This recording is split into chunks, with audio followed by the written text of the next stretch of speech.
Hey everyone, my name is Shireen Joseph and I'm one of the 6th grade girls group leaders here. Today we are in week 2 of our series Cancelled. So last week Moses kicked things off by talking a little bit about the cancel culture, and he specifically talked to us about loving people who are not like us. Today I want to talk to you guys about loving people who are in need. So have you ever had a situation where you have a family member, and it's usually grandparents, who are a little confused how the internet works? Maybe they want to know how to upload a video onto YouTube, and they come and ask you, and you just find it really hard to take the time to help them because, gosh, it's just a pain helping your grandmother learn how to use YouTube.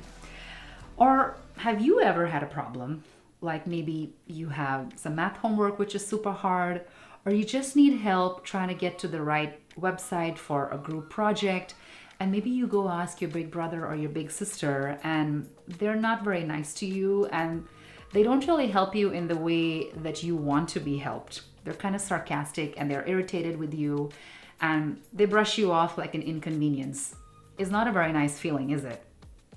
I know that for a fact because I've often struggled with using technology, in particular my phone. I'm not very good at using my phone. In fact, when trying to do this bit of teaching, it took me some effort to set up the tripod and all of the technology, and I actually had to call my 8th grader in to ask her where exactly is the camera on the iPad so that I know that I'm looking at the right place to talk to you guys. And she found it hilarious, but she did help me in the end. Another thing that I've often struggled with, which my kids and my husband get super impatient with me, is connecting my phone to my car's Bluetooth in order to listen to music. So every time, the last couple of years when I got a phone a few years ago, after it had been set up, I couldn't figure out how to connect it to the Bluetooth to hear my music. And I'd sit in the car and I'd fiddle around with all the buttons, and very often I didn't know how to do it. And finally, we were in the car one day and I was driving the kids somewhere and they both got just so impatient with me. And so finally, I asked my son to help me. And I was very sad because they were not being very nice to me. But he took the time. He finally showed me how to get to the audio settings and how to pick the right phone and get my music plugged in. And ever since the time that he taught me, I've not forgotten it. But I really appreciated the way that he took the time to be kind and to be patient and to explain it to me step by step so that I would understand it and I could do it. It's easy to get frustrated with those who are asking for our help. And I can also honestly say I've been frustrated at times when I've had to help my kids who are pretty grown up with doing simple things. And it seems super easy and it seems really basic, but depending on how busy you are and what your mood is or who exactly is asking you, you kind of don't want to help anybody because it's such an inconvenience. I don't want to help anybody when I'm busy. I think we all can be helpful and generous sometimes, but the majority of the time, we'd rather not be helpful because it's just an inconvenience for us, or we are tired and it's just easier to brush them off or to be sarcastic and say, no, I can't come do it. But when we are in need and we need some help, we are at our most vulnerable. But most of the time, we don't respond with compassion, with care, or concern when we see someone else in need. The majority of the time, we respond with impatience and discomfort and suspicion because we're often thinking, well, what do they really want from us? Why do they keep asking us for help? Or what kind of help do they need? And if I help them one time, do I have to keep helping them again? The reality is that sometimes we will be the ones who are able to help others, and sometimes we will be the ones who need help from others. Knowing that, Wouldn't you guys like to live in a world where everybody cared for each other and took care of each other, especially when we are at the most vulnerable? I would. I really would. And I believe that kind of world is possible and that Jesus is challenging us to go out there and create that world. Our scripture for today is from the Gospel of Mark, chapter 10, verses 46 to 52. So, in the time of Jesus, there were a lot of vulnerable people who were sick and who were lame and who couldn't get the medical care that they needed and who were poor. And most of these people were just shoved to one side by the society. Most of the people did not care for those who were sick or blind or lame or just didn't have the money. The poor were left to die and to be beggars. And it's only the people who had a job or who were wealthy or who had an important status in society who were respected. And the majority of Jesus's days were often interrupted by people who were crying out to him for help. Just like the man in this story, the blind man named Bartimaeus, who shouted at Jesus while he walked down the road. So let's see what the story says. So Jesus and his disciples had come to Jericho. So as Jesus and his disciples, together with a large crowd, were leaving the city, a blind man, Bartimaeus, was sitting by the roadside begging. When he heard that it was Jesus of Nazareth, he began to shout, "Jesus, Son of David, have mercy on me." Many rebuked him and told him to be quiet. But he shouted all the more, "Son of David, have mercy on me." Jesus stopped and said, "Call him." So they called to the blind man, "Cheer up, on your feet. Jesus is calling you." Throwing his cloak aside, he jumped to his feet and came to Jesus. "What do you want me to do for you?" Jesus asked him. The blind man said, "Rabbi, I want to see." "Go," said Jesus. "Your faith has healed you." Immediately, he received his sight and followed Jesus along the road. Isn't that a great story? So what do we see here? Bartimaeus was pleading for help, but he was told to be quiet. So these are small roads in Jesus' time in the city of Jericho. They're not like the big streets which we all live on, or the big roads, where you guys can run and play and, go trick-or-treating. These are small roads, and there are homes and there are markets and there are shops, everything on the same road. And pretty much in all the four Gospels, as you read, wherever Jesus and his disciples went, there were crowds, hundreds of people who followed him, and they were thronging around him to hear his teachings and to watch his miracles. So this is a beggar, and he's blind. He is sitting on the corner of the street somewhere, wearing rags, dirty clothes, and nobody can actually see him because he's sitting on the ground. But obviously he could hear all the people calling out for Jesus, and he could hear the excitement in the crowd. And as soon as he hears that it's Jesus who's walking down the street, he is calling out to him. And what did the people tell him? He was told to be quiet. The crowds could not be bothered. To them, he was just another beggar, not worthy of their help or attention. They were like, "Just be quiet. Jesus can't be bothered about you. He's here to do some great teaching or to do some great miracles, and we have to go and talk to him first. You be quiet." But to Jesus, Bartimaeus was worthy of his time, his attention, and his help. And he was so patient with him. He tells his disciples, "Call him, bring him to me." And Bartimaeus jumps up and he's helped along to go to see Christ. And he asks him patiently, "Tell me, what can I do to help you?" And Bartimaeus, with all the eager expectation, knowing that Jesus can heal and has the power of healing and is the Son of David, he asks him, "Lord, I want to see." And immediately, Jesus hears his need and he heals him of being blind. And Bartimaeus follows Jesus. In all the other gospel stories, in Luke and in Matthew and in John, Jesus repeatedly tells his disciples that we must care for those in need. Jesus consistently cared for the people in his community who had been canceled, forgotten, disrespected, and ignored because of their needs. And now he challenges us to do the same. He's challenging me and he's challenging you to love people who are in need.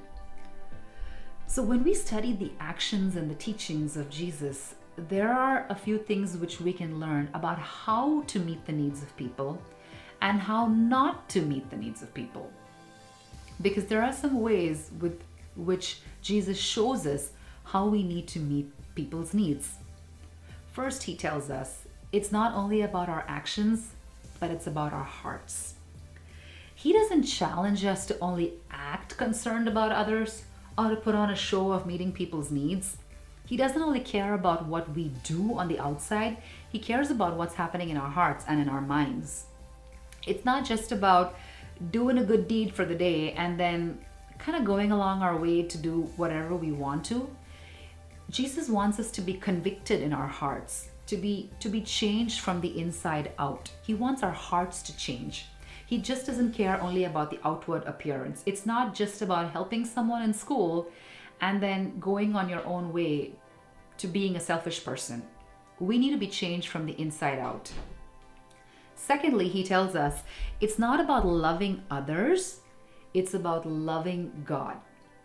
Jesus challenges us to love others. Yes, we need to love others well, and we need to love people who are different from us. But he's letting us in on a secret. When we love others by meeting their needs, we show our love for Christ. Every time we care for someone who is vulnerable, it is a gift of love and it is a gift of worship to the Lord. Third, it's not about what we have, it's about what we can give. So we keep talking about meeting the needs of others, and you hear this in church all the time. You hear this from all of our pastors. Thanksgiving's coming up.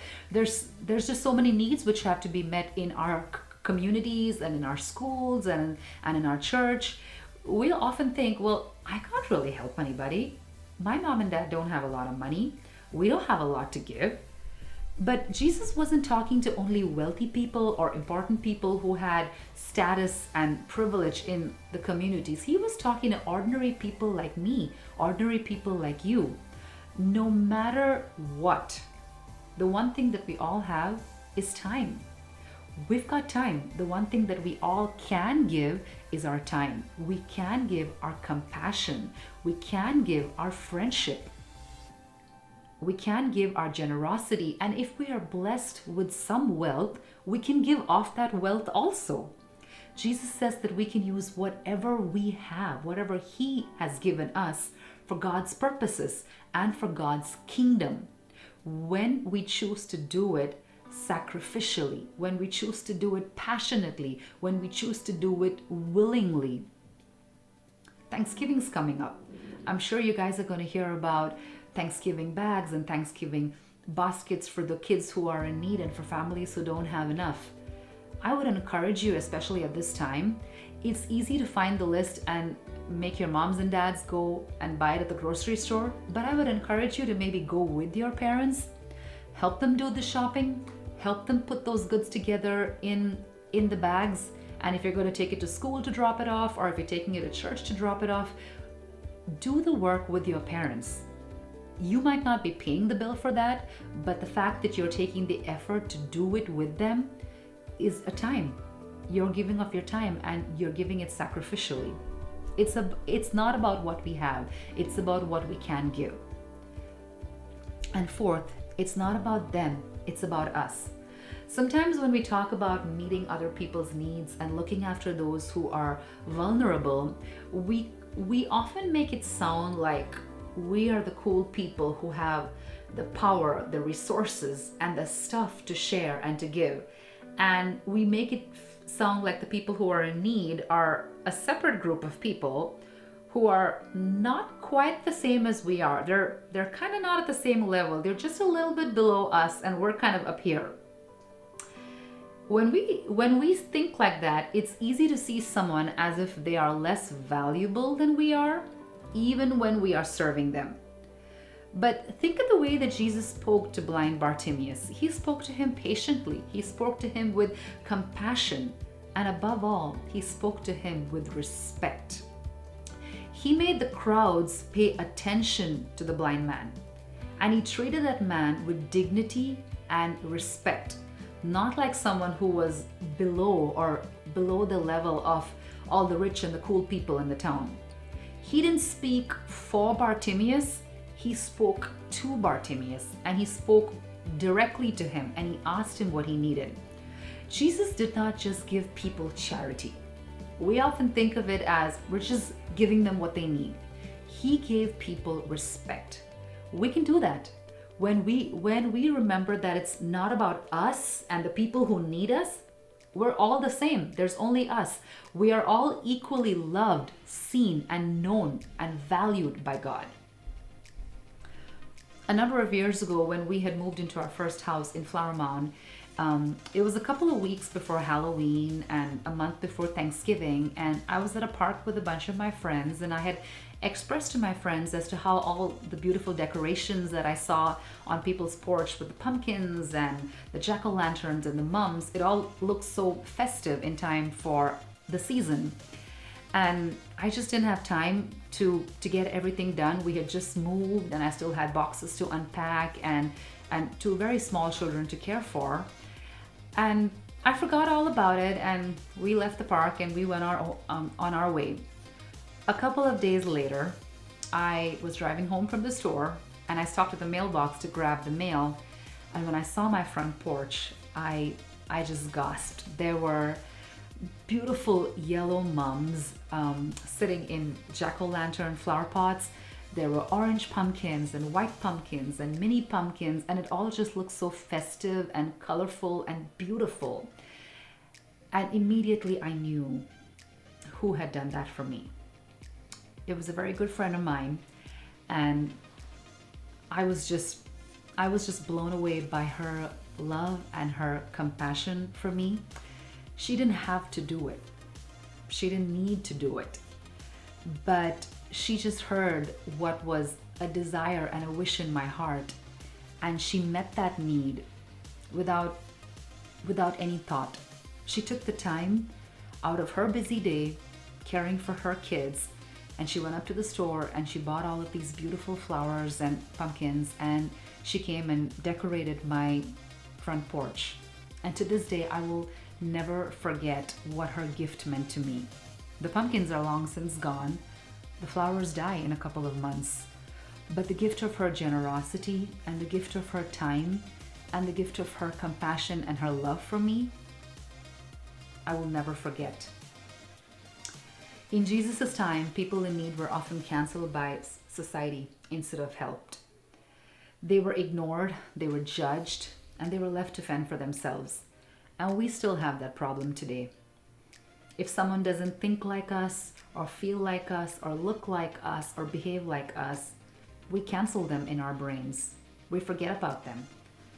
We don't really think about the kids who are in need in our school, or someone who is new to the school. And we just ignore them because it's easy to be with people who look like us and think like us. We still have that problem. But if you want to love like Jesus, and if you want to love like he loved the people then and how much he loves us today, and I really hope you want to love like Jesus. Love the people who are in need. Love those who are different from you. Be kind to a friend in school, someone who's sitting alone at the lunch table. Maybe one of your friends has been in online schooling all the time, in the virtual school, and they miss seeing you guys. Give them a call, text them, send them a card, say hi, take them Chick-fil-A. Love those who are in need, because when you do, it's like you're doing it for Jesus himself. Thank you guys. Have a great Sunday.